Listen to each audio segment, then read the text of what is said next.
I'm reading my daughter Alea a story, and I look up and these two little girls are in the bedroom. They're staring at me. So anyway, I finish reading the story. I go downstairs, I phone her back up. She says, you better come back round tomorrow. When I went back to see this spiritual teacher, she took me into this space. What had happened is the mum had crossed over to the spirit world, and the little girls had got stuck in the in-between world. They couldn't get across. I was shown how to go in to this kind of middle space and take them back to meet their mum. So we opened up this door, went through, we saw the mum there, and we reunited the little girls with the mum.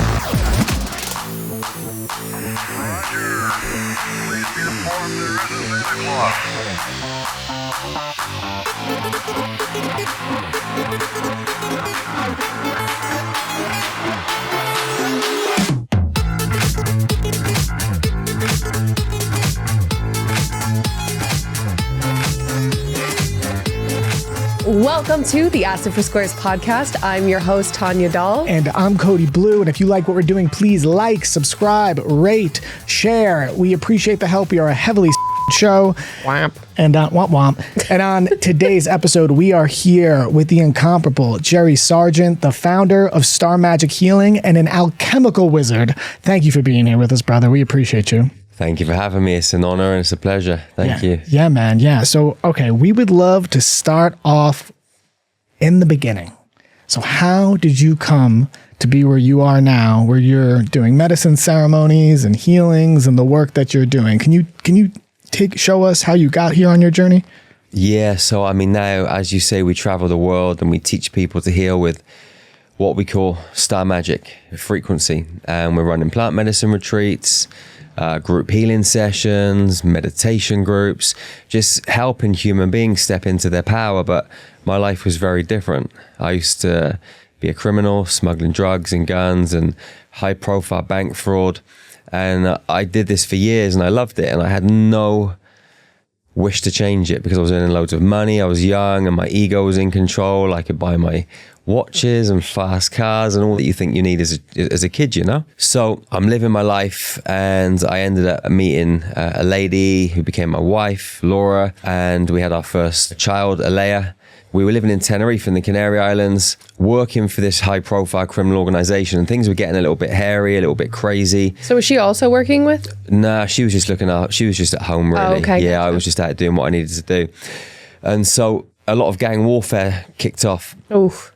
And so I had to get Laura and Alea out from Tenerife.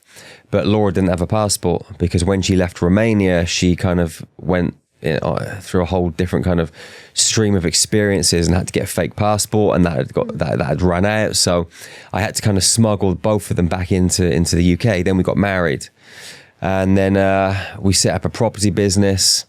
The property business was great for a few years.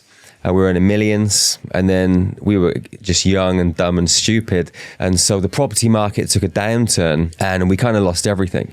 We got kicked out of our house. We lost all this money. We moved into this rented accommodation. I went back to selling drugs and all this sort of stuff. And one day I'm watching TV and Laura comes downstairs and she looks scared. And she says, Jerry, every time I close my eyes, I see all these dark images and hear all these dark voices. And when I'm pushing the pushchair down the road in the morning, something's trying to make me push the children into the road. So I looked at her and I thought, this sounds nuts, you know? I said, well, okay, well, what do you want to do about it? So she phoned her friend that was a priest. So this priest comes around her house, this lady, she's putting crosses up, she's dousing the house and all this stuff. And I'm sat there thinking, this is like something out of the poltergeist. So anyway, she calms her down, she goes to bed. The next day I go and see a friend of mine. I said, listen, this weird thing happened last night. What do you make of it? He said, you got to speak to this lady. And he had a friend, and this lady owned a past life regression business. I'd never heard of any of this stuff. And he didn't tell me what she did. He said, just call her. So I phoned her up, but she didn't answer. She phones me back a little while later. She says, where do you live? And I said, 316 Richmond Road. And that's the only bit of the address I gave her. She said, hold on a minute. And the phone went quiet. And then she said, have you been knocking some walls down? I said, well, we've just rented the place, but the previous owners have clearly built an extension. She goes, yeah, you've got an angry old man in your house. And I'm thinking, an angry old man? This just sounds crazy. I said, okay, well, let's say there is an angry old man. What are we going to do about it? She goes, I'm going to get rid of him for you. I said, brilliant. When can you come round? She goes, well, I don't need to do that. I can do it from here. So I'm thinking, this is just getting crazier and crazier. So I put the phone down and I go home and I speak to Laura. I said, listen, I know I didn't tell you I was going to do this, but I've spoke to this lady about what happened last night, and she reckons there's an angry old man in the house. Your wife must be like, I'm sorry, what did you just say? Well, she turned around to me and she goes, yeah, I know, I've seen him. Oh. Whoa. So I'm like, what? So I'm thinking, okay, this lady has seen this angry old man. You're telling me you've seen him. Yeah. There's no way you could have ever possibly spoken. So there must be some element of truth to Absolutely. this. So I phoned her back up and I said, listen, I don't know what you do, but I have to come and see you. So I went up there and I got regressed into this past life, and she helped me with an issue that I'd had for many years. I used to have these crazy feelings that if I phoned the missus and she didn't answer, I had these visions of someone coming into the house, cutting them up, all these crazy kind of visions. Whoa. And I'd phone her like 100 times and like she wouldn't answer, and I'd be like going crazy. I'd get in the car, I'd drive home. She said, you want to go in and have a look at this? So we went back to this Saxon lifetime. And in this Saxon lifetime, I was a man and I had a wife and 2 children. And the soul of my wife was the same as the soul of my wife in this reality, or my ex-wife. And also the 2 children were the same as the souls of my 2 children in this lifetime. So we were on a boat and we were packing up the boat, and this other tribe came through on horses. They trampled on my children and slit my wife's throat whilst I was away. So this lady took me through this experience to bring it into healing, and I never ever had those visions and thoughts ever again. Wow. So this lady became my kind of spiritual teacher for many years, and she taught me how to remote view, how to bring my light out of my body and travel, and all this sort of stuff. Around the same time as this experience of meeting her and this angry old man in the house, that we were in a car crash in Romania. I was in the taxi asleep going from Piatra Neamț in the north of Romania to Bucharest airport with Laura and the kids. The taxi ran 3 ladies over and I didn't know because I was asleep. I just woke up, there's like glass and there's wind, taxi swaying from side to side. And I remember thinking to myself, we're in a bad accident. We're either going to hit the oncoming traffic or the car's going to flip. And all of a sudden we come to a stop and there's no other cars on the road. I look at the taxi driver, he's petrified. There's a hole in the windscreen. There's blood dripping down my face, but I'm not bleeding. Alea's underneath the driver's seat. There's no seatbelts in the taxi. And Laura's got Josh in her arms and their mouths are full of glass. Oh my God. Thinking, this is weird. Like, where's the cars that we hit and all that sort of stuff? So I get out of the car and I look up the road and I see these 2 ladies, one with her ankles cut clean off and the other lady's physically okay. I look about another 100 or so meters up the road and there's what looks like a dead body. A man had come out from a nearby factory and he's on the phone. So I think, well, he must have called the emergency services. Like, I checked on the missus and kids, but I didn't really sort of like pay any attention to the lady with the ankles. There was, what could I do? You know, I was just focused on this kind of, this what looked like a dead body. I get closer and closer, walk towards it, get within about 10 meters, and I see this energy source hovering above the body. And I'm trying to, like, shaking my head like I wanted to see it, I didn't want to see it. And I get closer and closer, and this energy just, like, fizzles off into the ether, the lady's soul. By that time, I'm looking down over her head. Her legs are wrapped up over her head. And it's like someone has taken an old car to the scrap heap. Like, whatever this energy is inside the body, it's now gone. No love lost. It's just gone on its merry way. And I remember looking up, like, to wherever I was looking up to and just saying thank you. And I don't smoke cigarettes and I don't drink whiskey, but that's what I wanted. I just felt like a whiskey and a cigarette. It was time to celebrate. It's like this woman had sacrificed herself to wake me up. You know, knock some sense into me, like, literally. And this happened, and then things just started changing. So I had this spiritual teacher. I had seen what happens after death, that there's this difference between this physical and this metaphysical. Again, like my ex-wife Laura had a headache. She's played a massive part in my awakening and my journey, you know. And she says she's got a headache. She's lying on the bed, bad migraine. And I walk up to her and I see it. It's green, like the energy in her head. So I grab it and pull it out, and she gets up off the bed like she didn't have a headache. Loads of other things happened over the next few years, like so many stories I could tell you, but we'd be here for hours. But that's okay. Yeah. You tell them. I want to hear. We want to hear. Yeah, tell the stories. Okay, so like there's some, I mean, so we had this property business. When the property business went bust, a lot of people lost money. It was bad, you know, like hundreds and hundreds of clients had lost a lot of money. Some people had remortgaged their properties and different things. And We didn't know the severity of what had really happened. I mean, we had people come into our house threatening to kill us and all this kind of stuff. I had to get a bodyguard in place, protection services to take the children to school in the mornings and that sort of thing. It was getting nuts.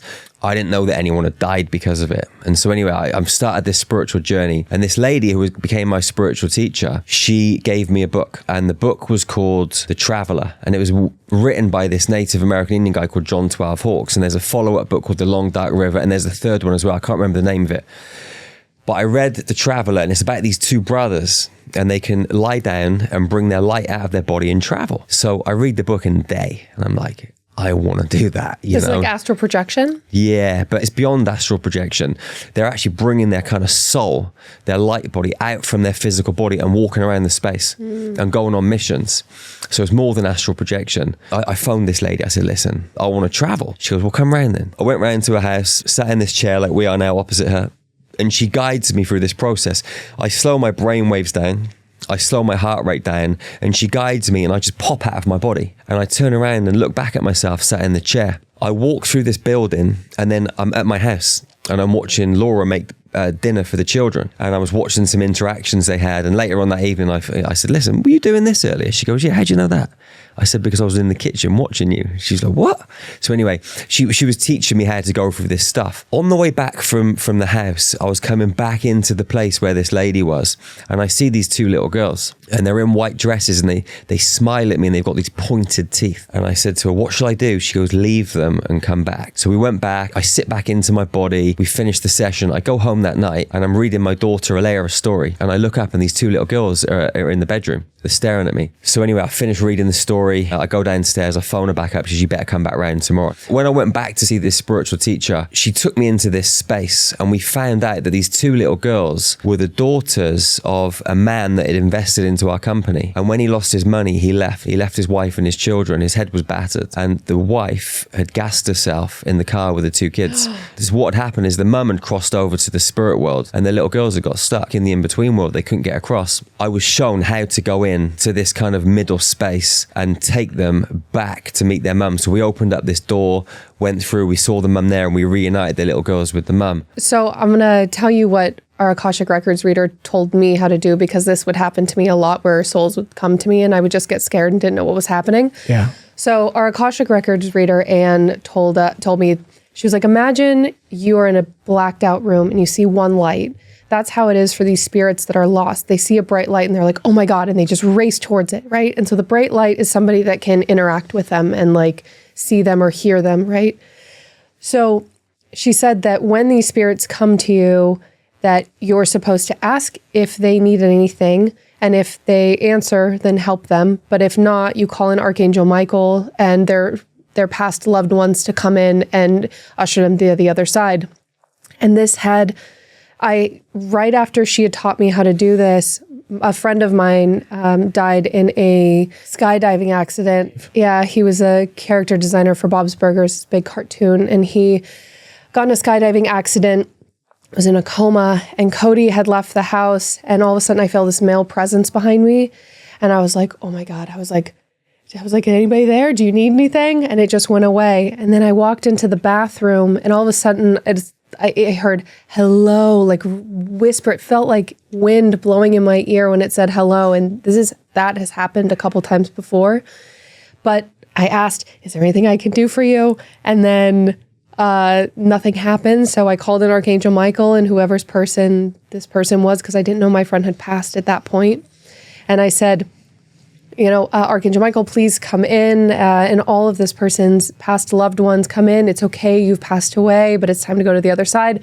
And the next morning, I found out that my friend had died, and he had come to me to help usher him to the other side, which was just so insane. And that's why it was so clear, because it was somebody I had a connection to. It was such validation, though, doing the ritual to help him cross and then finding out the next day he had passed. Yeah. So how did you, when it came time to help these two little girls cross over, what's the technique you used and that you used for this sort of situation? So I'll tell you how it happened at the time. Please. Since then, I've developed other ways which are actually much more efficient. Please. But at the time, I had to put on a suit of light. Yeah, put this suit of light on, and we went into this kind of like cave. And in this cave, it was just black. And there was just souls, so many souls in this middle dimensional space.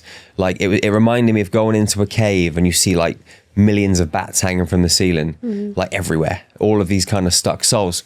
So we went in and we had to find the little girls. So we got the little girls, and then right at the end of the cave, there was like a doorway. So we had to go to the doorway and open the doorway. And when we opened the doorway, every soul in that cave wanted to go through. And this lady that was guiding me said, listen, you can't let them all through. I just wanted to let them all through. But what happened is we let the little girls go through to the mum. Some got through because the door was open for a little while. We watched the little girls walk up to her mum. She thanked us, they embraced, and then they just kind of walked off. Why wouldn't the souls be able to go through? She just said to me that not everybody's ready. Some people still have got lessons to learn in that middle space. Oh, so it's like a purgatory between realms? Well, not always, no. Like sometimes souls, they die quickly and it's unexpected and they don't even realize that they're dead. Like, so if you've ever had a controlled out-of-body experience, you're literally having all of your thoughts, all of your memories, you're literally just in the space where you can walk through walls and be anywhere in a heartbeat, but you're not in your physical body. And so if someone has a car crash or some kind of accident, boom, and they pop out of their body, they don't even realize that they're out of their body for a little while. And so sometimes they get a little bit stuck. So there are some souls that are there, not because they're stuck, but because they're there because they've got stuff to learn. They've got other pathways, dimensions they need to go through. And there are some souls that come out, they pop out and they get stuck. So it just depends. So different experiences. What's the version of this practice that you've since, evolved it to be that you feel like is more efficient technique? If I have someone that is stuck in the in-between world, I'm just going to connect to them directly. I'm not going to put on a suit of light. I'm not going to go into a cave. I'm just going to connect with them wherever they are, because what I've realized is everything is mathematical. Everything is geometrical. So I can just see that soul in the geometrical space that they're in. I can move straight into their space, open up a portal, and the portals that we have are coded. So we put the code into the portal, and the code is like a satellite navigation system. So as soon as you send the soul through the portal, boom, they're going to be where they need to be. Okay, talk to me about opening the portal when you do this. Are you doing it with your mind? Like, are you visualizing it? And is that how you do? I mean, look, we do very similar techniques, and I just draw it with my mind and then I close it. Is there anything in addition you do from I would just, feeling through it and visualizing it? I wouldn't. I would just place a code into the space. Okay. So as soon as I put the code into the space, the code is specifically designed to open the portal. Wow. And then you've just got to know how you want to communicate with that portal. That's so interesting. Is this what she taught you? No, this is what so my journey took me to Alpha Centauri. I got taken in a spacecraft in 2009. And then I came back and I spent time in ancient mystery schools for 9 months. Wait, hold on. Let's go back. Wait, so I want to go to 2009, but yeah. Is there anything before, because we're going to get to that, is there anything after you learn this technique and help these souls cross in before 2009 that was the next just step on your journey? Because the progression is so fascinating, and I think it's so similar to us in terms of from past life regressions to to this to that. Have you heard of the little girl called Madeleine McCann? Mm-mm. So if you Google it, you'll see a lot about it. In 2007, she was on holiday with her parents in Portugal, in the Algarve, and her parents were having drinks at a bar nearby. And when they came back, she was missing from her hotel room. And the next day after this happened, I was in the gym, and I'm on the stepping machine, and I see the picture of this little girl. Well, she's in my head. Like, I'm seeing this vision. She's in a cave. So I go into the cave and I'm looking at her and I'm like, this is Madeline. This is crazy. Why am I seeing her? So anyway, I come out of the gym. I went home. And there was a Madeleine McCann website. I go onto it and I say, listen, I think I know where your daughter is. I mean, it's crazy, really. No one ever got back to me. I'm sure loads of people put messages, I say, I've had this psychic vision. They're like, oh yeah, whatever, But anyway, I put the message on there and I phoned this lady who was my spiritual teacher, and I said, listen, I'm telling you, I've just seen Madeline. She goes, you better come and see me. I get to her house, we go in and we go to this cave. We remote view this cave together. So we go in, there's like a mattress on the floor, there's a table, there's an old lady in there. We go out of the cave, we turn right and we're walking down this coastline.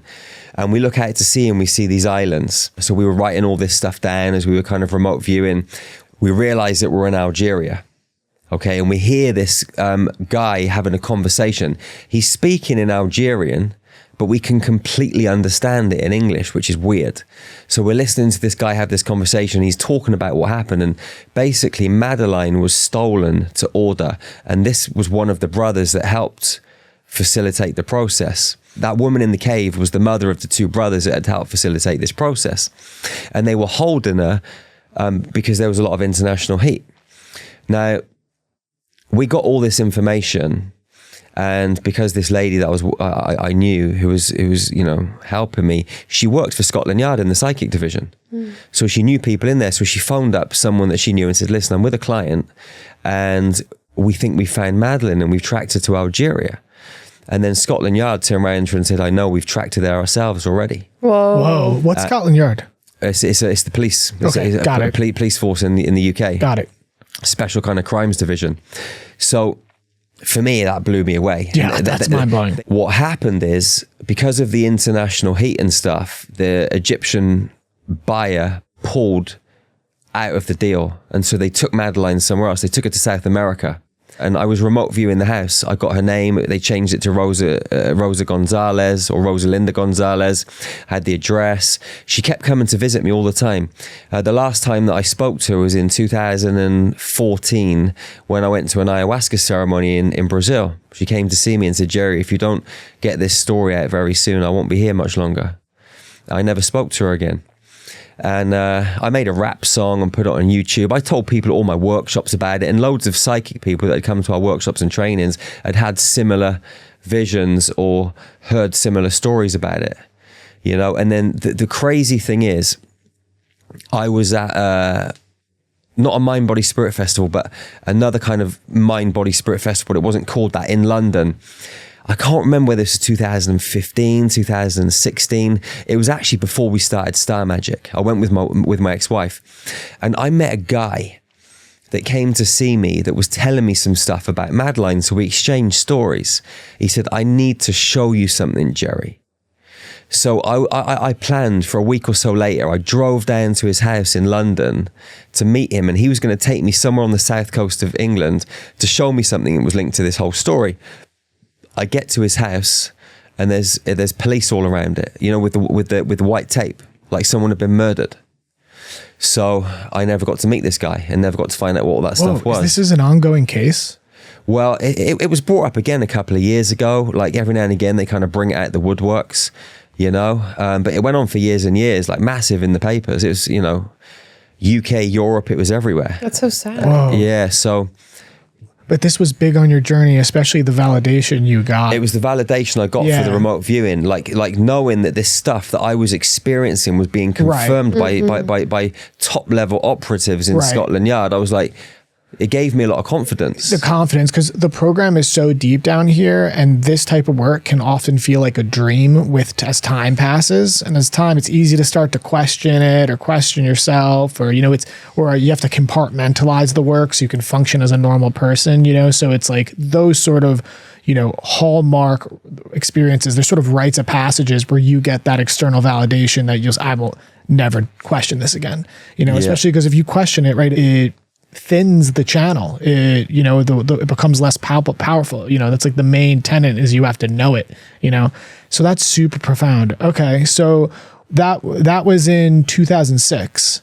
That's 2007. 2007. Yeah, I think it was 2007 she went missing, and then it was literally within days we were having these experiences, and I was working with this lady for a few days getting information. That story is amazing, and that's 2007. So is there any other significant event that happened before 2009 where you mentioned sort of the culminating experience of you going on a spaceship happened? Is there anything else, or should we go to 2009? Well, there was something actually before that happened. So once I had the car crash and met this lady, my friends and I were really green. And we were like searching and looking, we need to find out more about this stuff. So my mate phones me up and he goes, listen, there's a guy giving a talk on 2012 on the end of the Mayan calendar. Let's go and listen to it. So we're like, let's just go down there. So it was in Basingstoke, about 40 minutes outside of London. So we go down there and we're sat in this like dated bungalow, and this guy's giving a talk, and there's not many people there, maybe 5 or 6 people, and 3 of them, it was me and my 2 mates and a few other people, and they were all a lot older than us. We were in our 20s, these guys like 50, 60 years old. And I asked this guy a question. It came across a little bit kind of contradictory. I wasn't kind of trying to be rude, but I was curious. And he just stopped and he stared at me, and his face just disappeared, and there was a green lizard there. So I'm looking, thinking, what the heck is going on? Like, I'm trying to look cool as a cucumber on the outside, but on the inside I'm kind of melting a little bit. And he's staring at me, which seemed like forever. Maybe it's 3, 4, 5, 6 seconds, I don't know, but it seemed like a long time. And then his human face just came back, and he carried on talking. And we stayed to the end of the night. Me and my mates drove home, and they saw something was a bit weird and something happened, but they weren't really sure what happened. I explained to them. My mate drops me and my other mate off, and when he gets home, he's walking down the driveway and he keeps looking over his shoulder like something's there. I didn't know this until the morning. When I get home, I'm in the shower and I see a picture of this old man in my head, and I'm shaking my head like trying to get him out. He goes, "My name's James." I said, "Okay." He goes, "I'm one of your spirit guides." He said, "I'm here to help you because that man that you met earlier is trying to psychically attack you and your friends." So I finished up my shower, I went downstairs, and I'm just sitting on the sofa talking to him for about an hour, and we just had this mad, deep conversation. And that was really instrumental as well, like, you know, knowing that you've got this support from the other side. Yeah. Who was he? An ancestor of yours, or he was like me? Said, "I'm part of your spirit team," and he was like me from another reality. Whoa. Yeah, a lot of our multidimensional guides, they're us in other reality fields. Right. Sometimes they're not always, but a lot of the times they are. We joke sometimes that we're praying to our future selves because we've had so many experiences in ayahuasca or medicine ceremonies where you do this profound healing from the past, like go and heal a trauma from childhood. And it's almost like you in that present moment are going back and healing that trauma from another, time. And, so it's like, well, what's to say that's not happening from a parallel timeline or a future self coming back, and we're experiencing ourself in this moment, receiving that healing from ourself. I mean, I would say the main thing they're always trying to communicate to us, at least, is we're you. Like they say it all the time. Like whenever we're like, who are you? What's it? They're like, we're you. So that's profound. Okay, so that changed everything for you, having that hour-long conversation with your guide. Why don't you tell us what happened in 2009? We're dying to know. So we ended up moving to New Zealand. The reason we moved to New Zealand is kind of crazy too, because we discovered this company called the Matrix Institute, based here in America, and they had these future maps of the world. And obviously we're looking into 2012, the end of the Mayan calendar, and the Matrix Institute had a map of the world in 2012, and it showed New Zealand, the landmass had quadrupled. I saw that. Yeah, we've seen that map where it's like different parts of the United States. Like California's basically gone. It's the one place that grows in size. The 2 islands come together. Yeah, so keep going. Yeah. Yeah, so and England and Europe was underwater, so we thought, right, let's go to New Zealand. We'll be safe there.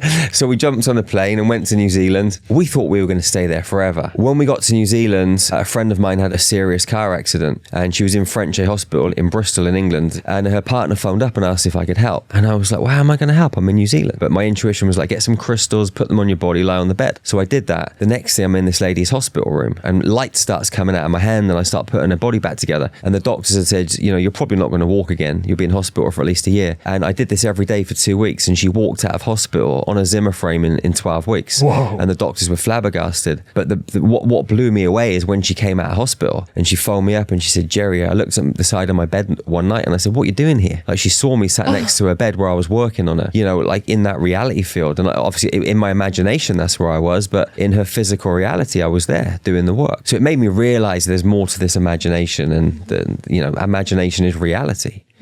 Whoa, so that's profound. Yeah, so this happened, and then I met this old guy called Michael, became a dear friend, and he used to channel Saint Germain. He introduced me to Saint Germain. We used to talk to him. He had a pyramid in his garden, this guy. I'd never really meditated up until this point, so he said, Jerry, you got to meditate. Why don't you come round, So we'd set up a health and fitness centre and a mixed martial arts facility, so every day in the afternoon, I used to go around from the gym, sit in his garden, in a chair, in this copper pyramid, and meditate with my eyes open, because he taught me to meditate with my eyes open. So one day, I'm sat there and my feet turned to balls of fire, like real flames. And then Jesus comes down in front of me.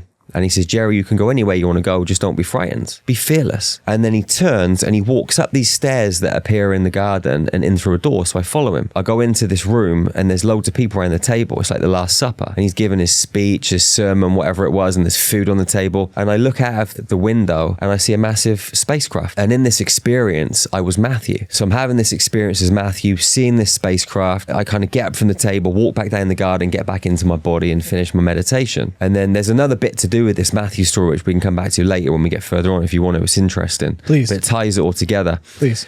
But 2 weeks later, I'm meditating in the pyramid again, and I look to my right-hand side, and there's a space pod. Only way I can describe it, and there's a blue being inside of it. So I bring my light out of my body, I go up to the craft, and I get inside. And we're inside this craft. There's like this crystal technology. There's no buttons or anything, no controls, and you can see and feel that this being is like controlling it with its consciousness. And somehow it takes my consciousness and puts it on the other side of a portal where there's an ocean and there's a beach. What then happens is the rest of us kind of catches up, and we go through this portal for 4 or 5 seconds, come out the other side. I'm in this craft next to this blue being whose name was Derekwai, and Derekwai's been with me ever since. I get out of the space pod, I walk up the beach, and there's about 200 of these blue beings, and I knew I was on Alpha Centauri, and I knew that they were Lyran, but I'd never heard of Alpha Centauri, I'd never heard of Lyrans. But all this information was just coming to me. All of these blue beings, which are much taller than me, they've got no clothes on. All of them have got 8 packs, like they do like a million hours in the gym every day, and they're just fit and healthy. They're androgynous. They come and hug me, and the level of love that I felt was just, it was unbelievable. It was just amazing. And it was like I was home, like I'd arrived with my family. So they hug me, it goes on for a little while, then they let go of the hug, they sort of part the way, and I follow one of them up the beach, in through this wooded kind of jungle area to this pyramid, which is made of light. And in the pyramid, there's this really old, ancient blue being. It's what I'd imagine going to a Native American reservation and meeting an ancient Indian chief. It asks me to kneel down on the floor.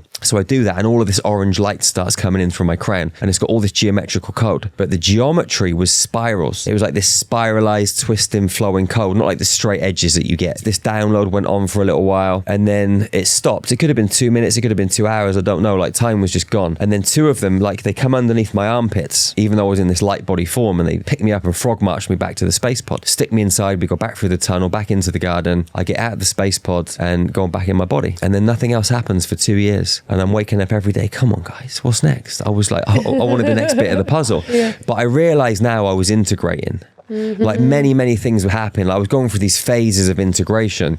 So anyway, after a couple of years, I wake up one day and I'm like, we have to go back to England. But by this time, the kids are happy in school. The business is amazing. Everybody loves it in New Zealand. Nobody wanted to go home. The weather's great. It was just, we had loads of friends. So I'm pestering Laura and the kids. We got to go back to England. No. I drove them mad for a few weeks. And then in the end, they said, right, okay, you're not going to shut up about it. Let's do it. So we put a manager in charge of the gym, and packed up our stuff, flew back to England. And that's when things started going into overdrive. I was out running one morning and I see these fairies flying around a tree. And I stop, I'm looking at these fairies, and then an angel comes down and says, my name's Archangel Gabriel, you need to write a book. I said, well, what's the book called? And he said, Into the Light. It's about your life story. So I ran home, I wrote this book in 4 weeks, published it, and then I started seeing all of this code everywhere. Like when I look at you guys now, I see all this code, it's everywhere. I've not been able to stop seeing it since. I'm saying, what am I supposed to do with this stuff? And my guides are saying, Jerry, you're just being lazy. You're not meditating enough. So I started getting up with my son, Josh, every morning. And we were going to these ancient mystery schools underneath the pyramids. And we were sat in classrooms with other human beings. There's a guy at the front of the classroom. He's getting out these scrolls. And on the scrolls, there's codes. Same codes that I'm seeing. Same codes that came in the download. We went every day for 2 hours for 9 months. So the mystery schools that you're going to are through this like projection of the soul, correct? So it was like some kind of like astral space. So what was happening is we were going into meditation, and we'd go through this door, down into a tunnel, walk all the way down the corridor, down a spiral staircase, and then through a door, and we were in there. And we'd go to this classroom every day, and they would just show us how to use the codes to heal people. And then people started coming into my life that needed healing. I was trying this stuff and it was working. At the same time, when I came back from New Zealand, I went to the passport office to get new passports for the children and myself. And I got arrested for conspiracy to defraud the Bank of Scotland and holding a false travel document. So I'm looking at a long prison stretch, and I'm on bail for 2 years. All the time I'm learning more about healing, remembering more stuff, like really going deeper on my journey, discovering. Anyway, it comes to my court date and I say to the universe, listen, if you get me off this court case, I promise you I'm going to put my heart and my soul into this healing stuff, you know? So anyway, I went to court. And I'm stood in this bulletproof dock. The judge walks out, a man with 2 female accomplices, and the one to his right, my left, she had wings on her back. I could see them like an angel, and she looked at me and winked. I was like, no fucking way. Like, this can't be happening, you know? Like, deep inside me, I kind of knew it was going to be okay, but my mind was like, there's no way you're going to get off this. The prosecution gave their side of the story. My solicitor gave our side of the story. They went out, deliberated, came back in 40 minutes later, and she winked at me again. And they said, listen, we can see you're a changed man, Mr. Sargeant. We're going to give you a 1-year conditional discharge and an £80 court fee. You're free to go. And the police officer came up to me and said, you should have gone down for a very long time today, Jerry. I said, I know, but I didn't. And I laughed. And then I walked out, and that's when I committed to it. There was no turning back. So this is like 2015, and we started Star Magic in 2016 in March. And literally 8 weeks or so before we started it, I was in a car crash, another car crash. So I go to see my nan, and I'm driving back from seeing my nan, and it's like 8 o'clock in the evening. Like, numerology comes into my life so much. I was born on the 8th of March. Like, I was born at 3:50 in the afternoon, which is an 8. And at 8 p.m. on an 8 day, when you add up the numerology, I'm driving my car, and this car comes out from a crossroads, a taxi, goes into the side of my car. My car goes into a lamppost. I wasn't wearing a seatbelt, so my head goes through the windscreen. I get knocked out, and my car's spinning up the road. And I wake up halfway, and everything's in slow motion. I think to myself, right, if I don't get out of the car and it hits the wall, the front's been smashed, the side's been smashed. If it blows up, I might die, I might burn to death or whatever. So anyway, everything was in so much slow motion. It was crazy. I could have made a cup of tea. I could have put some food in the oven. I could have cooked a steak. I could have had a whole meal whilst the car was going towards the wall. And it was only like 7 or 8 meters away. I had that happen in a car accident once wild, too. It's super weird, and it's very real. Yeah, so weird. So weird.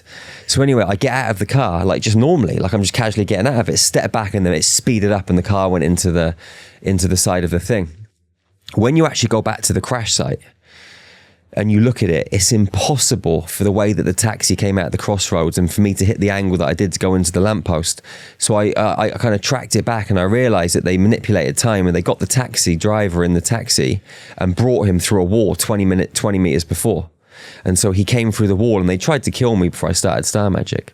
Who do you think was trying to kill you? Negative extraterrestrials. Okay. Yeah. Can we talk about this? Yeah. When I was 24 or 25, I found my real mum because I was fostered and adopted. Hold on 1 second before we start talking about this. And we can leave this in. I don't care. My throat is closing up. Do you need more water? It's not water. It's energetic. Awesome.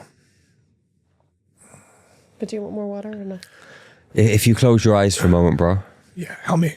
Just breathe in through your nose. Just breathe slowly into your belly. And I'm just going to bring up your hologram in front of me. And when I look into your hologram's showing me like a crystal blue color. And when I look into your throat, I can see it's literally jammed full of black energy. So I'm just going to open up the back of your throat and just drain it out. I'm just going to open it up now, cut a hole in the back of your throat in your hologram, and just start to pull this frequency out. Just suck it out. Just give me a moment. It's coming out now. And we'll just let it empty. Just make the hole a bit bigger. It's like there's a balloon inside your throat. I'm just going to pop it. It's 555. 555. I'm just going to pop it, and I'm going to pull the outside of the balloon out the back of your neck. Please. Yeah, it's like about a quarter of it's emptied. And we'll just let the rest of it empty. And what I'm going to do is I'm going to connect to the constellation of Taurus. So every single constellation marries a body part. So I'm going to connect to Taurus, and I'm going to bring Taurus into the back of your neck. I'm going to bring Taurus down into your throat, and just run this constellation, this frequency, as I'm just clearing out the back of your throat. Just let it run for a sec. Yeah, your throat's about half empty now. Just coming up to 3/4. And if I look at the front of your throat now, it's clearing. I can see it looks like a little black button. So I'm just going to reach into the back of your hologram and just twist that black button off and pull it out. And as your throat is emptying, we're just going to keep bringing that frequency of Taurus in. It's like a diamond, emerald light just coming into your throat. And it's just filling it up. And there's just a little bit coming out. It's like, as I'm looking at your throat, the front left is kind of a little bit swollen. There's still a bit of energy in there. We'll just pull it out. It's almost done. Thank you. And we'll just let this frequency, this Taurus frequency, fill up your throat now. Yeah, it feels much better already. Yeah, it's much clearer. It's gone. Yeah. Yeah. Thank you. You're welcome. Thank you. You're welcome. My throat closed up. Like I saw what happened. Like, and I just tracked it back, and something had come in through the space and just dropped something down into your throat to try and stop the interview. Talking about this information. Thank you. Gone. Yeah. Let's come back to what we were talking about. Thank you so much for the healing and the protection. Okay, as you were saying, bad extraterrestrials. Tell us. Yeah, so I found my mum when I was like 25-ish. Yeah, it was about 2 years after I moved back. I'll tell you when it was. It was 2000. It was the end of 2003. What happened is I moved back from Tenerife to England, and it was Mother's Day, and I was with my adoptive mum, and I saw my friend Darren from school, and I knew he was adopted, and we just started chatting. He goes, "I found my real mum," and we talked about it before years ago when we were kids, and I've not seen him for years. And I said, "How did you do it?" So he told me. So I went down the same process and I found my real mum. We had a whirlwind relationship. It was kind of crazy, but it's a whole other story. I was in Turkey and I went to the gym and I set myself up a circuit, and this massive guy comes over and he starts moving all my weights around. I was like, "Bro, I'm just about to do a circuit." He's like, he didn't speak any English. So anyway, we almost got into a fight in the gym. Anyway, I do my circuit, I go to the changing rooms, I get changed, I go into the sauna. Now, the next night when I went into the gym, this guy comes over to me, shakes my hand, he was smiley, a completely different human. So I knew that something that evening had kind of sort of like got into his consciousness to try and pick a fight with me. It wasn't him. Anyway, I'm in the sauna and I look through the little glass window and there's 3 beings looking at me. One has a Tyrannosaurus Rex head, one's like a reptilian type lizard, and the other one's this kind of weird greeny being that I can't even describe. And they're just staring at me. I'm sat there in the sauna on my own thinking, what is going on? I come out of the sauna, and it's in Turkey, so I go and have a hammam, like one of those kind of like things where you lie down and they wash you. I come out, and you know when you kind of been in the heat and you're a little bit kind of lucid, and I'm lying there with my head on this pillow, and I'm sort of like just sort of in a dreamy state, and I started getting these downloads about when I was born. So as soon as I come out the gym and that, I phone my real mum and I say, "Listen, what happened when I was born?" She said, "Well, I was tortured." I said, "What happened?" She said, "Well, I knew that she got pregnant out of wedlock to a guy with blonde hair and blue eyes who was never seen again afterwards. It was like a one-night stand. And so she didn't tell her parents that she was pregnant. So she went from Birmingham to Cheltenham, where I was born, and went into this home for women that were out of wedlock, that were pregnant, told her mum and dad she was going to college, gave birth to me, and then went home again. But I knew that part of the story already, but she never went into any more detail. But I was saying to her, "Listen, something happened on my birth because I'm getting these downloads. I need you to kind of like tell me what happened." She said, "Well, when it was time for her to give birth, she was taken into this room and she was left there for about 13 hours, just crying, screaming on her own. And then just before 3:50 in the afternoon, 2 men in black masks walked into the room, a woman in a mask, and they parted her legs. They got a big pair of scissors, no medication. They started, and then they just ripped me out, and they went and put me in another room on this kind of like metal table, and they left her screaming and bleeding for hours. And then they came back in and just stitched her up. No medication, sent her on her way. And then I was put into a foster home where I got as a baby. Oh my God. And yeah, loads of crazy like wild things, but it was all part of the journey, you know? So I knew then that something had happened when I came down to this planet. Like they knew that I was coming. Now around all this sort of time, of when I was going to start Star Magic, I met a guy who was in a military project. And this guy that was in a military project told me about this military project that he was in. And it was women that were born in the 50s who had life path numbers as 8s or 11s, which meant their wombs were like stargates. And they were giving birth to boys in the 70s and girls in the 80s. And they were a breed of like souls that were coming down to the planet to share like, you know, galactic information. I pieced it all together and figured out that I was one of these souls. And so when I came down, they knew that I was coming because they track souls coming down to planet Earth. And so they tortured my mum and all of this kind of stuff and just sent me on a dark road. And what happens when they activate the Kundalini by a boy, then the energy goes up the central column and it cracks open the brainstem. So when the brainstem is cracked open, they can mind control you from afar, turn you into some kind of like super weapon or super soldier. And all the time as a kid, all I thought about was going into the army. Same. I was like, I want to go into the army. I want to go into the military. And when I was 16 years old, I actually booked an army interview. And a friend of mine was like my saving grace without him even realizing it. So I walked past the pub on the way to the army office and I see him inside having a pint. So I go in there and say, how you doing, bro? He's like, why don't you just sit down and have a pint with him? And I ended up having 3 pints with him. So I went to the army office stinking of booze and they kicked me out. But it was like he was placed there just at that moment to save me from going into the army, because with my mindset and the way that I am, if I'd have gone into the army, I'd have gone all the way. I was like, you know, big into the rave scene in the UK, you know, parties, ecstasy, acid, loud music, white gloves, horns, and just partying all night. So, you know, I was just in that kind of zone and selling ecstasy tablets to kind of fund my life. And I had a couple of jobs that I did, you know, like normal jobs and stuff. And yeah, when I was 17, me and my girlfriend at the time, we decided to buy an old camper van and go traveling around Europe. So I saved up for a year, bought this camper van. The night before we left, we're in the pub. And this old guy walks in. He says, I hear you're going traveling. And we're like, yeah. We'd never seen him before.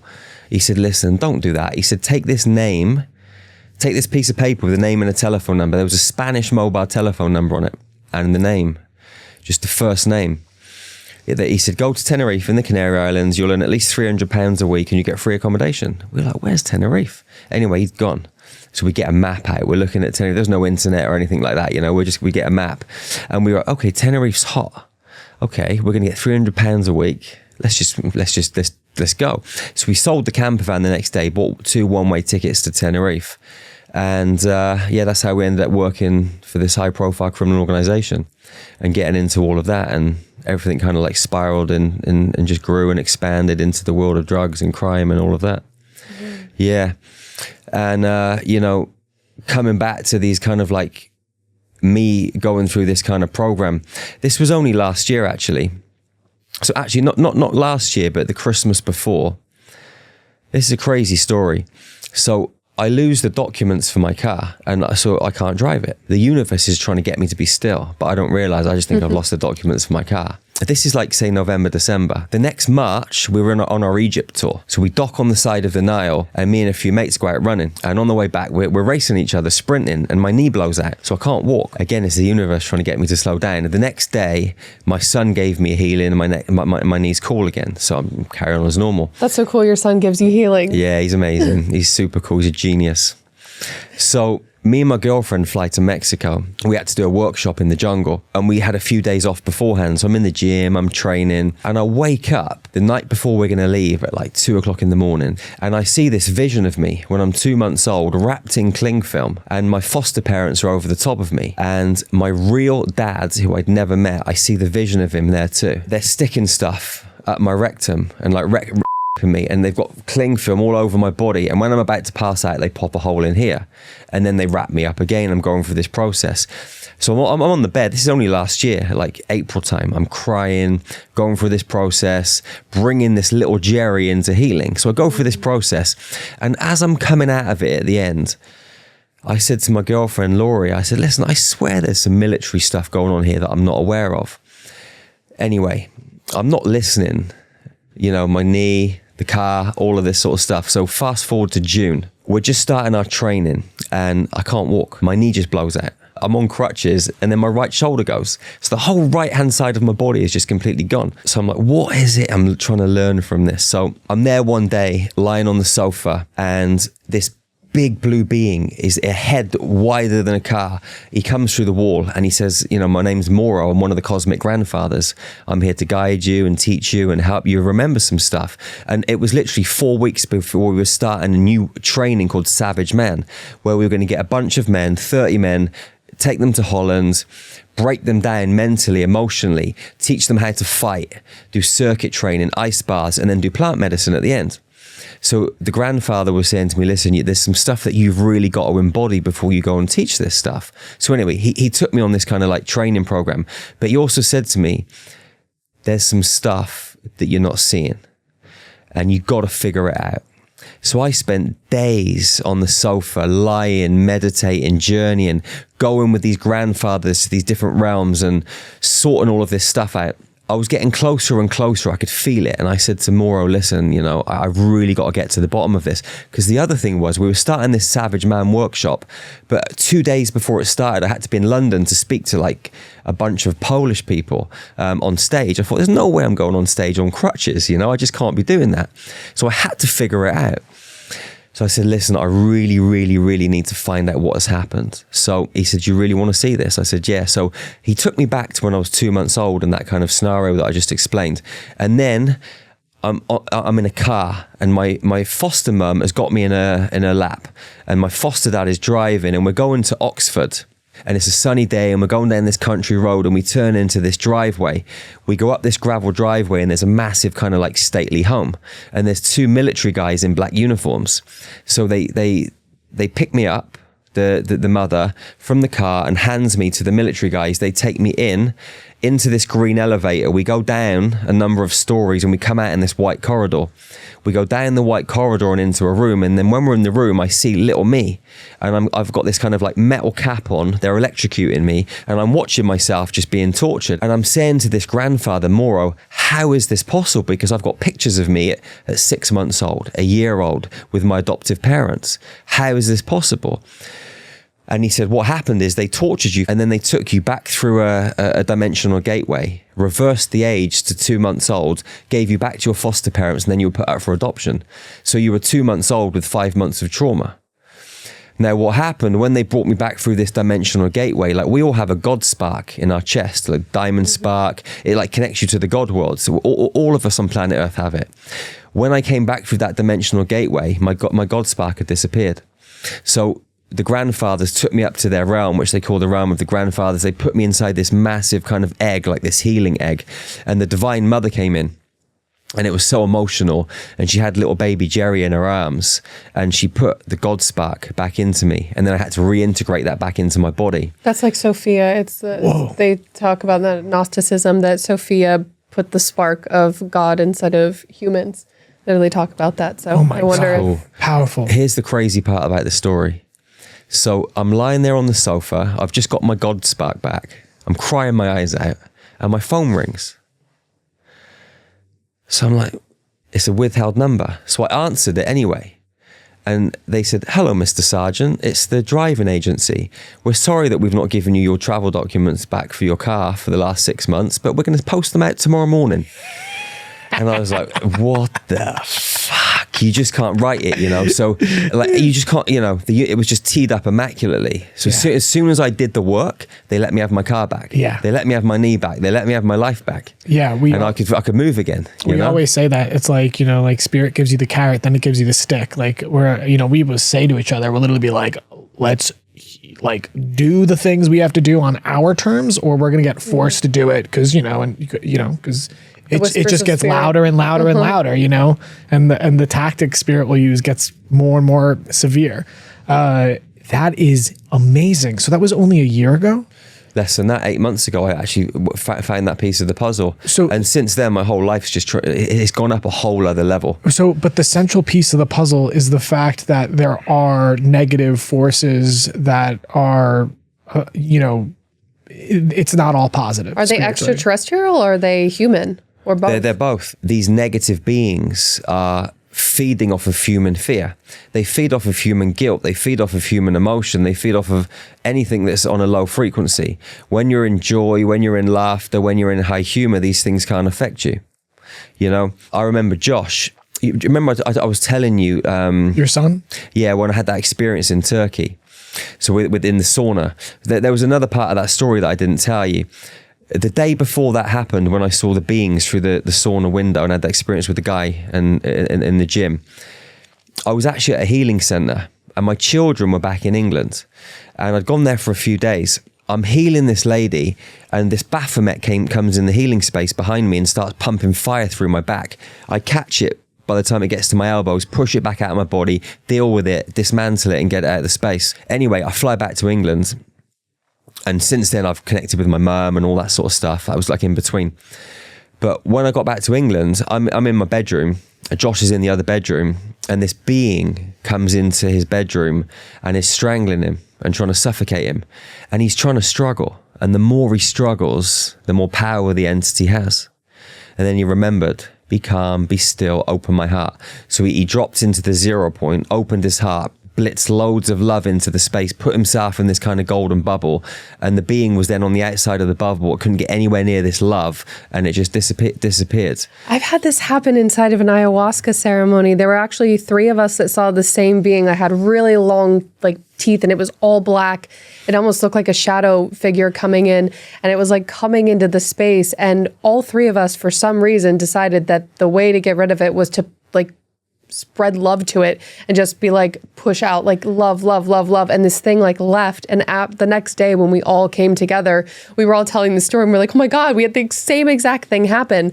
But I haven't heard anybody talk about being able to remove or protect these beings from coming in by just producing love. Is that what you're saying? Love, laughter, high humor, high states of joy. When you're in those frequencies, there's nothing they can do. So this spiritual war that we're in is fought with intelligence, not through brute force, and it's about being in love and realizing that love is your greatest weapon. It can alchemize anything, but you have to have the bravery and the courage to stay in it when what is taking place around you seems bad. The opposite spiritual narrative around this concept of shadow and light is that both are God, and shadow is an aspect of yourself that needs to be integrated into the self through love, and that is how we become whole. Then there's the other, what we're talking about, which is that there are entities that are more selfish, or that, it's what you just laid forth. That sort of Jungian shadow work concept of shadow and light. What do you think about that? It's true. It's true. We have to alchemize the dark and the light. Look at Luke Skywalker and look at Darth Vader. They're both using the same energetic blueprint, the same energetic template. They're just using it for different reasons. Right. The force is the same. So the force is in the dark, the force is in the light, and we get to just decide how we want to use it. But inside all of us, we have darkness. Inside of all of us, we've got light. And anyone that thinks they're just pure light and there's no darkness is full of shit. Right. We have to alchemize all of our wholeness. Now, at the same time, within these structures of darkness, there are different kind of levels to the game. You have interdimensional entities that are they're like pawns, and they're controlled by higher dimensional negative beings, all the way up to the top of the chain. These beings, where there's a hierarchical system, are here to control us and manipulate us.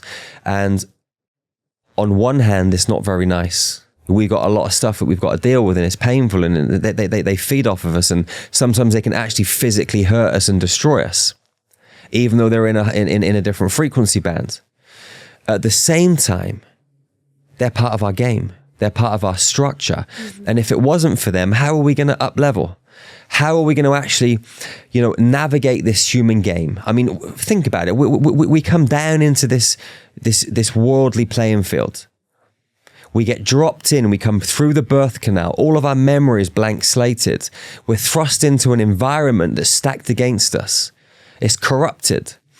And what do we have to do? Find our way back home with no memory. So the whole game is designed to trip us up. And you can look at it as a bad thing, or you can think, you know what? I'm in the toughest training ground in the galaxy. Let me crack the code. From all of, what is the summation of all your experiences and knowledge that you've accrued? It's just about love. We're here to love each other. We're here to love ourselves. We're here to get on. We're here to unify. We're here to make this world sacred and beautiful and pristine again. How did we get here? Why are we here? How did this world get created? Is it divinely created, or is this some sort of like accident or mutation? Like, there's so much suffering. Is it the most difficult level of school and souls come here to train ourselves? Like, or was this an experiment gone wrong? If you wanted to train a badass galactic ninja Jedi soldier, where would you send them? Planet Earth, baby. Like, it's like sending a human to the SAS training in the UK. It's like sending a human to Navy SEALs training in the States. You're going to go to hell and back, and most people will break. They don't come through the other side. But the ones that do are supersonic, supercharged, badass galactic Jedis in human form. So this is created for your soul's growth, period. Definitely one reason. Okay. And ultimately our soul is only going to grow if we figure it out. Right. Because if we don't figure it out, we're just going to get syntaxed and recycled and come down again and again. So are the beings, these like negative ET forces, are they a part of the game to help us evolve, or are they something that has like infiltrated and now They're both. stuck with them? They're both, because if you like, so that, I mean, as I said before, if we weren't playing around in the darkness and having all of these so-called evil things, then how would we know this side of the game? You know, how would we upgrade? How do we get these skill sets? How would we navigate this part of this dimensional field? So they're important. They you know, you can't have a war with just all good people. You need the good and the bad. You need all facets of reality. You need two sides to have a war. Right. So we're in a spiritual war.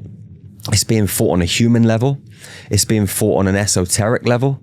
It's being fought on a chemical level. It's in our water. It's everywhere. This war is taking place on so many levels. Okay, we have a lot of people out there that are in their own spiritual practice. So, I mean, what are the techniques you would teach for people if they want to, start walking the path that you just laid forth through your own personal story? It depends where people are at on the stage of the journey. I think the biggest thing that most people don't practice is presence. Just being still. Once you're in that stillness, once you're in that present state, I mean, you're still on the inside. You can be moving around on the outside, but you're still on the inside.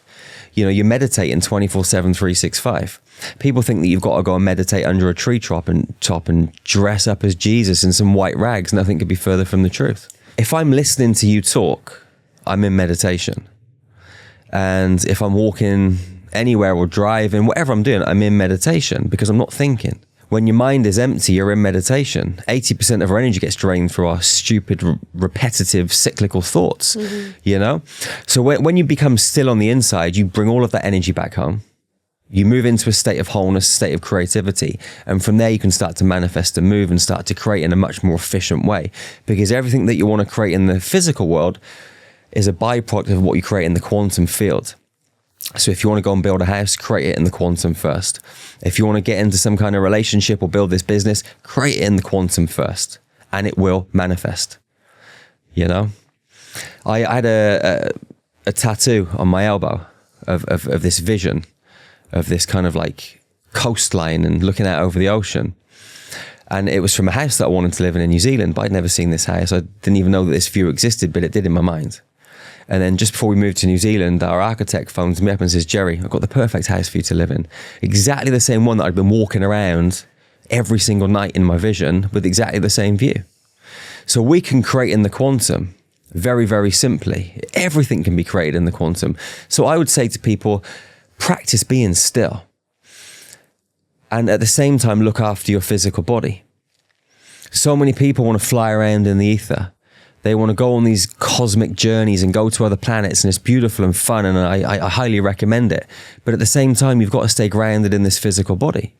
Exercise, breath work, intermittent fasting, clean eating, you know, all these things. Qigong, all of these things are free. That's the thing. All of these things that can absolutely elevate us and supercharge us are free. We're electromagnetic beings. So when you start to breathe correctly, meditate, bring the right frequencies in, you start to charge your nervous system, which is 45 miles of electrical wiring. One of the first things we do on our level 1 training is show people how to activate their nervous system. If you go and train in Reiki or some other healing modality, they get you to put the hands on the body, run energy through your hands. You got 4,000 nerve endings in each hand. If you just run energy through those 4,000 nerve endings, you overload the electrical system in that area. What we do is we show people how to fire up the whole nervous system. So you've got energy coming out your feet, your knees, your hips, everywhere. So you become much more efficient. So you never get tired. We never play with our own energy. We play with the frequency and the code and the space. But it's all about preparation, and the nervous system is key. The classes that you're training people, are you training them to do what you do? Absolutely. We've trained thousands of people in more than 75 countries. You know, everybody can do this. Like we were in California a couple of years ago. This is just goes to show how anybody can do it. So we're in a facilitator training level 1. There's a lady there with kyphoscoliosis, which is an S-shaped spine and a corkscrew at the same time. So you imagine how painful it is. So painful. Like we've got 100% track record on scoliosis and kyphoscoliosis without even touching people. So we're in this training, and I said to the audience, listen, does anyone want to come in and give me a hand to fix this lady's spine? And the only human being that put their hand up was a little 10-year-old boy from Hawaii. He said, I'll do it. There was like 80 odd people in the training. So he comes to the front. So we're guiding him, and he's explaining what he's seeing, and we're drawing it on the board, and the lady's crying, she's in pain. And we go back to this Andromedan reality. And this young boy and the lady whose spine he was fixing were in a relationship. And so that's why he was the only one that put his hand up. It was like he had to come to this training to fix her spine. So he's going through this process. I'm lying on the floor, kind of like this, looking up at him. And he goes under. And he collapses. So I lean forward and I scoop him up halfway. He's out. So I stand him up and I'm talking to him, saying, come on, bro, you got this. Anyway, he comes back round after a minute or so, and he continues doing the healing. It took about 40 minutes, and the lady's spine went straight. We got all the medical records, the spine before and afterwards. Oh my God. He never even touched her. Not even one little finger. He was stood about 5-6 meters away from her. Is it from the practices you're teaching them? So on a group healing, we don't teach them anything. We just take them through a process. It's a very specific breathwork process. So at the back of the neck, you've got a portal. If you go to a church and you see those priests, they wear those big collars. The reason they wear those big collars is because they think demons are going to come in and attack them through the back of the neck. And if you were a demon, that's a great place to attack someone. But what we do is we run frequency in through the back of the neck. So in these group healing experiences, people go through this very specific breathwork routine, and then we bring them up one by one into the middle of the room. We place our hand over the neck, over the pineal gland, and we run frequency through. And then once the frequency hits the pineal gland, the master cell in the pineal gland downloads the code into every cell in the body. All the old programming disappears, and they have a biological upgrade. So they start shaking, bending, twisting, they fall to the floor, we lower them down, and they just have their experience. Sometimes it lasts a few minutes, sometimes it's 30 or 40 minutes. That's amazing. So we both are Reiki practitioners. We do medicine work. So to kind of demystify what you're doing, I mean, you just told all these stories. Essentially, the summation of what you said is that you are being, and your team are being attuned by interdimensional beings to channel forces from higher dimensions of consciousness. You're using you as an instrument. Well, I wouldn't say channel, no, because we don't channel. So like channeling is something that I don't really recommend. Yeah. So when you bring another being through your body, then they're going to change your DNA code. So if I'm going to share information from another being, I'm just going to share that information. I'm not going to bring them into my body and let them let them kind of take over my physical body for a little while. I mean, there are some people that do it, and there are some people that are good at it. You have to be really, really on a very specific frequency to be able to have these beings come into your body and leave again without doing any damage. I do know 1 or 2 people that are really good at it. A very good friend of mine's really good at it. She channels the Arcturian Council. She's brilliant, but her frequency is extremely high, and she's able to match that frequency. So when they come into her body, they don't distort her. But you have to be really on point to be able to do that, and most people aren't, and most people are getting drained. So we never channel anything. We never train people to channel. What we do is we play with the frequency in the empty space. We're biological computers. It's like, imagine you had a website and you wanted to change it from blue to white. You go into the back end of the system and you change the code, and it changes from blue to white on the front end. If you want to change someone's body from unhealthy to healthy, you change the code in the back end of the computer, and the physical symptom disappears, because the physical symptom is just the body communicating with the human being to say, you need to look at this. But we're never taught how to read our body, because healthy people don't make money. So if they taught everybody how to read their body, we'd all be facilitating our own healing and there'd be no big pharma. So they lose out on billions and billions of dollars, trillions of dollars. Right. You're building medicine centers and are a practicing ayahuasquero. You obviously do this work with no medicine and had experiences before even working with the medicine. What is your perspective of the medicine and its ability to impact and initiate these sort of awakenings and healings in people? What, from your lens, is this tool? I love medicine. We do deep in space retreats every year, twice a year, sometimes 3 times a year, 10-day retreats, and we'll do medicine every single day, sometimes twice a day. They're very intense. Medicine enables a human being to break through lifetimes of stuff in a very, very short period of time. It's a beautiful bridge. It can open up someone's consciousness and give them that opportunity to dive into realms that they may not have been able to access before. The medicine is a beautiful, beautiful teacher, depending on what it is, whether it's San Pedro or ayahuasca or psilocybin. They've all got their kind of merits and different kind of distinctions and ways of working with people. We generally work with Aya and psilocybin, but sometimes San Pedro as well. Whenever we do our ayahuasca retreats, we never just let the medicine work on its own. We will be bringing in breath work, meditation. We'll use star magic. We'll completely throw the whole kitchen sink at people. And we'll do it from a galactic perspective. What's star magic by definition? I know it's the name of your company, but you defined it as a tool. It's a frequency. It's a frequency that's so powerful that it will just rip through and just recode people from the inside out. Is this the frequency you were attuned to with the Andromedans, the orange? With the Lyrans. The Lyrans. Lyrans, yeah. Yeah, it's funny. I don't know if we have experiences with like tall blue beings, and so we were. Yeah, we've seen them in front of us with our eyes open. Come to us in ceremony, but when we have these interdimensional experiences, they're attunements. They're like procedures we have to sit through, and healings, and sometimes they're just bliss, and other times they can be more challenging. It feels like actual surgeries. Absolutely. Yeah. What do you do to protect yourself? I even had to stop laying on hands, and I understand a little bit of what I was doing wrong. I was letting my ego get into it. I was identifying a little bit with it, but I stopped. Like, do you have any tools or techniques used to protect yourself, or are you just easy peasy, it rolls off your back? So there are bundles of ways that you can kind of set grids up. I never like to use that word protection, because if you use that word protection, who have you got to protect against? Nothing's more powerful than me. I'm a Jedi. Like, I'm the most powerful being in the whole universe. You put me up against anything or anyone, and I'm going to come out well. I wouldn't say on top, because there's no hierarchy here, but I'm not going to be, stamped on.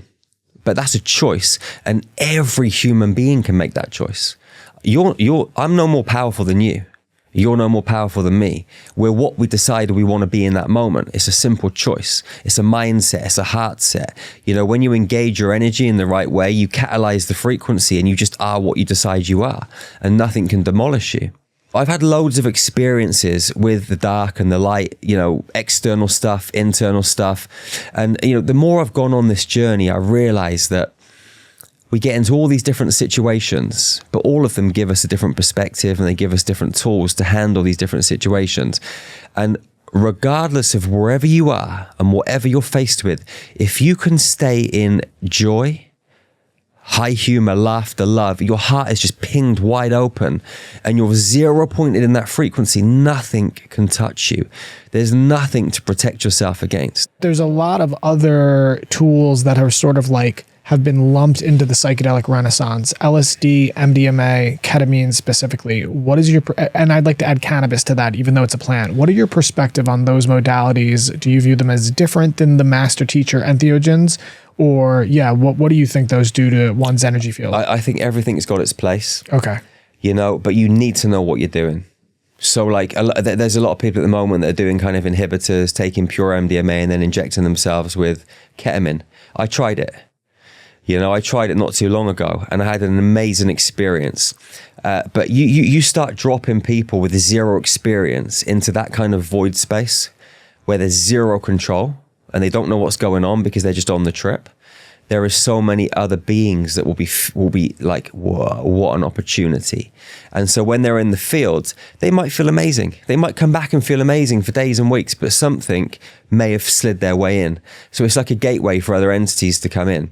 Even with ayahuasca, you know, there are, if you know, ayahuasca used to be this really sacred medicine, and it still is really a sacred medicine, and it should be done with people that really understand the game, that know how to hold the space and really know how to work the alchemy and the code when you're on the medicine, how to work the music, how to work the room, how to work the space. Like there's so many different factors that come into consideration. But if you look at ayahuasca, there's people doing it in hotel rooms, there's people doing it in apartment blocks, you know, people that have never really been trained in it or had enough deep experiences themselves to be able to facilitate these processes. And so people are coming up and they're paying little amounts of money, and people are going in and working for 2 or 3 days, and they're getting fucked up. You know, like these beings will come in through any kind of medicine they can. Pharmaceutical medicine. As soon as you take some kind of pharmaceutical medicine, your field opens up and it's a gateway for entities. You know, these entities can slide in anywhere. So it's not just stuff like sugar and, you know, MDMA and ketamine. It's every single medicine. You have to have that protocol to be able to hold the space, to make sure nothing comes into someone's space when they're under the influence and their field is wide open. So what is happening is, you know, is there a quarantine? Why, if there's bad ones getting in, are there good ones getting in? Is that the war? Like I guess to put it simply, if there's a war, how do we win it? So no one can win. Okay. We got to forget about winning and losing. Okay. Otherwise, we're in. So it's not a war. It's not a war. It's be more of a dance, would it not? Yeah. You could call it a dance. Because if we're gonna, even better still, you could call it a ceremony. Okay. A ceremony where you're going to grow. Because everybody grows in a ceremony. So then it's not to fear these things, but to understand boundaries. Is that because for us, ceremony is a lot about boundaries. You're setting an intention and, you know, the conscious interaction with the game. But you've got to depend on which level of the game you're looking at. Because if you want to enforce boundaries, that's great. And you can keep the space clear and you can go about your daily tasks. But is that going to stop the other side of the game playing out? I don't know. That's what I'm asking you. Yeah. So what will stop the other side of the game playing out? When enough people stop participating in the other side of the game. It's like we use electricity. Okay, there's free energy available, but we keep paying the electric companies and we keep consuming the electricity, so they stay in business. The reason the banks stay in business is because we keep using the banks. All of this sort of stuff. Now, if we keep feeding these multidimensional energetic vampires, then they're gonna maintain their sustenance. So what needs to happen is consciousness needs to expand. The vibration of the earth and the vibration of human beings, our human global community, needs to rise. As it rises, these entities will get less and less power. And if they get less and less power, what are they going to feed off of? Are they going to hang around? Maybe they'll come back to the light. Maybe they'll go to another planet and feed off some other beings somewhere else. Who really knows? Now, if you break it down even more and you look at this on a kind of a grander scale, Earth is going through this ascension process. But it's not just Earth. Every planet in our galaxy is going through this. Every planet in our universe is going through this. Every planet in our multiverse is going through this. Every planet, galaxy, solar system, sun, moon, star in our whole multidimensional time matrix is going through this process. And the whole matrix itself is a part of it. So everything is ascending together. And so many planets are more advanced than our planet, and we're more advanced than some other planets. But ultimately, if we come back to looking at this as a ceremony and a dance, everybody's got to be on that same mission. And they are, but a lot of people a lot of beings don't just realize it. So it's about all of us going through this ascension process together. We need to ascend as a multiverse. And most people don't talk about this, but this is the truth. What's the end goal? If we're ascending, where are we ascending to? Are we talking about like a social memory complex where we're experiencing oneness and seeing the electromagnetic matrix that we're in, and we transcend the illusion of separation in the physical form? Is that what we're talking about? On one hand, yes. But again, there's different ways of looking at this. So for me, it's about mastering this human body. That's the ultimate goal. Why would you want to be in a human body and not master it? Why would you want to drive a Lamborghini and not put your foot to the floor? Okay, you want to go full throttle and see how fast it can go around the bends. We need to optimize this human body and take it to the maximum and then stretch the boundaries even more. Because it's talked a lot about on this show, disclosure, which that's what they call it, right? So UFO, alien, we view it as a celestial phenomenon because we interface with the phenomenon, and our take on it when we have those experiences, it's very higher dimensional, multidimensional. And what do, from your perspective, doing this deep shamanic work that you're doing, the path that you walk, what's your perspective on what is perceived as UFO, UAP disclosure? What is it? Where is it going? Why is it happening? Well, again, it's the same as anything. There's different perspectives and different reasons why things are unfolding on planet Earth the way they are. We have to take extreme ownership. So say, for example, a being was going to come and save me. Who's this being going to save me from? The only human being this being can save me from is myself. So if it wants to save me from myself, it's going to have to execute me. And I don't believe that these benevolent beings that are here to rescue us are going to come down and kill us all to save us from ourselves. But you are interacting with benevolent interdimensional beings. I mean, hey, we us as well, you know, that are giving you They give us guidance. Yeah, right. guidance They give us always. guidance. They give us tools to propel us, to advance us, to guide us, to elevate us, and help us help other human beings. Yes. They don't give us these tools. They don't say, right, here's a spacecraft. This is how you fly it. They're saying, we've got these tools. We've got these geometries. We've got these codes. This is how you can use them to activate yourself. Right. And then from there, you can figure out the next stage of the game. They're giving us clues. They're giving us tools. Right. And sometimes they step in. You know, if there's some crazy human being on this planet that's going to, you know, press one of those red buttons and fire a nuclear bomb, they'll probably go in and shut it down because they've got a vested interest in planet Earth. Like this whole galaxy is like an organism. This whole universe is like an organism. If something happens to planet Earth, it's going to tip the whole organism out of balance. If someone comes and rips one of your kidneys out, the rest of the body's going to get affected. So they can't let Mother Earth, which is the heart chakra of our galaxy, get ripped out or blown up or destroyed. There has to be they have to maintain balance in the galaxy. Right. So they're always going to kind of have that kind of like oversight and help us and stop anything really bad happening. Okay. On that level, but they're never going to come and do it for us. They're never going to come and actually get us out of this stuff. What we've got to do as a species is unify. If we got off our asses and work together and stop fighting each other and blaming each other, we could actually start to create some magic and create some beautiful communities, you know? Which is exactly what you're doing, exactly what we're all trying to do here. Jerry motherfucking Sargeant, the real life spiritual gangster. Brother, do you want to plug anything before we close up here? How people can find you? So go to starmagichealing.org.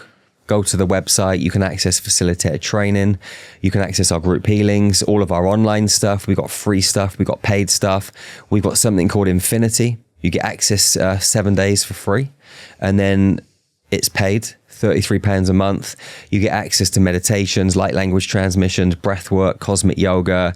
We meet every Monday, Wednesday, and second Sunday online for activations, DNA activations, meditations, transmissions.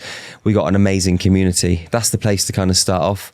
Go and get involved. I'll see you on the inside, and yeah, we'll just expand and grow together, man.